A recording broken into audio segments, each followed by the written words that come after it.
Busy news 8 আপোনালোক সকলোকে স্বাগতম জনাইছোঁ।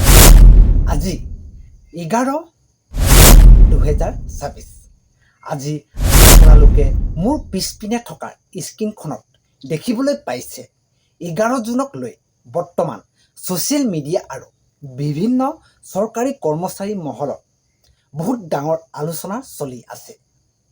আজি আমি এই ভিডিঅ'ত কোনো অফিচিয়েল অৰ্ডাৰৰ কথা ক'বলৈ যোৱা নাই, বৰঞ্চ এই 11 জুনৰ তাৰিখটোক লৈ বৰ্তমান আমাৰ অসমত কি আলোচনা চলিছে, যেনে আশা কৰ্মী আৰু অংগনবাদী কৰ্মীসকলৰ মাননি বৃদ্ধিৰ সম্ভাৱনাৰ কিমান, এই গোটেই কথাখিনি মই আপোনালোকৰ সন্মুখত আজি স্পষ্ট কৰিবলৈ পাইছোঁ।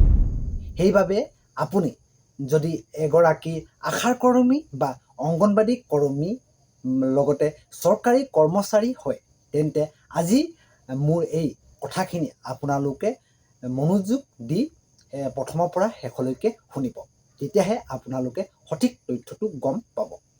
প্ৰথমে এতিয়া আমি আগবাঢ়োঁ। মোৰ পিছপিনে থকাৰ প্ৰথমটো পইণ্টলৈ যাওঁ। আশাৰ কৰ্মীসকলৰ বাবে কিবা সুখবৰ আহিব নেকি? বন্ধুসকল, এতিয়া আপোনালোকে চাওক। আপোনালোকে জানেই যে আমাৰ গাঁৱে ভূঞে স্বাস্থ্য সেৱা আগবঢ়োৱাত আশা কৰ্মী ভগ্নীসকলৰ অৱদান আটাইতকৈ বেছি।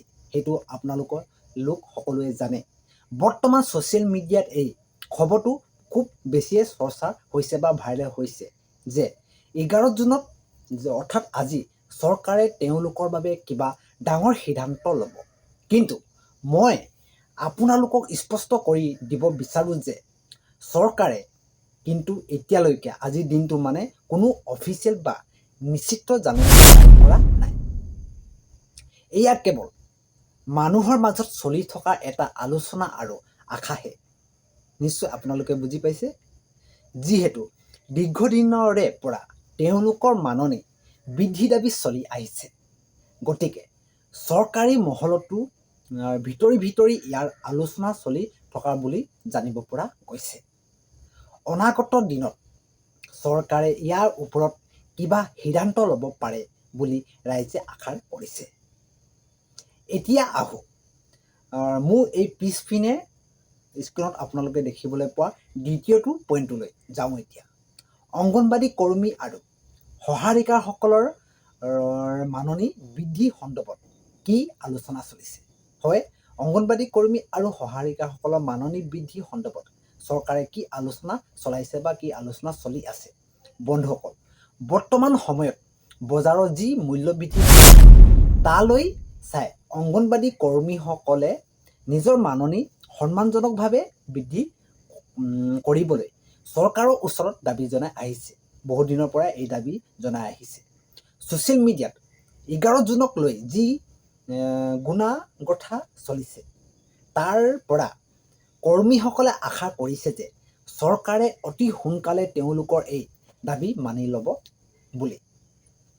যদিও চৰকাৰী ফৰ্মেল অৰ্ডাৰ এতিয়াও অহা নাই, এই কথা মই আপোনালোকক আগতেই কৈ থৈছোঁ। গতিকে আমি সকলোৱে আশা কৰোঁ চৰকাৰে অতি সোনকালে ইয়াৰ ওপৰত এটা ইতিবাচক পদক্ষেপ লওক, নহয় জানো? এই ক্ষেত্ৰত আপোনালোকৰ মন্তব্য কি তলত কমেণ্ট বক্সত নিশ্চয় জনাওক। আমাৰ পিছপিনে তৃতীয় পইণ্টটো হৈছে চৰকাৰী কৰ্মচাৰীসকলৰ বাবে কিবা ডাঙৰ ঘোষণা হ'ব নেকি?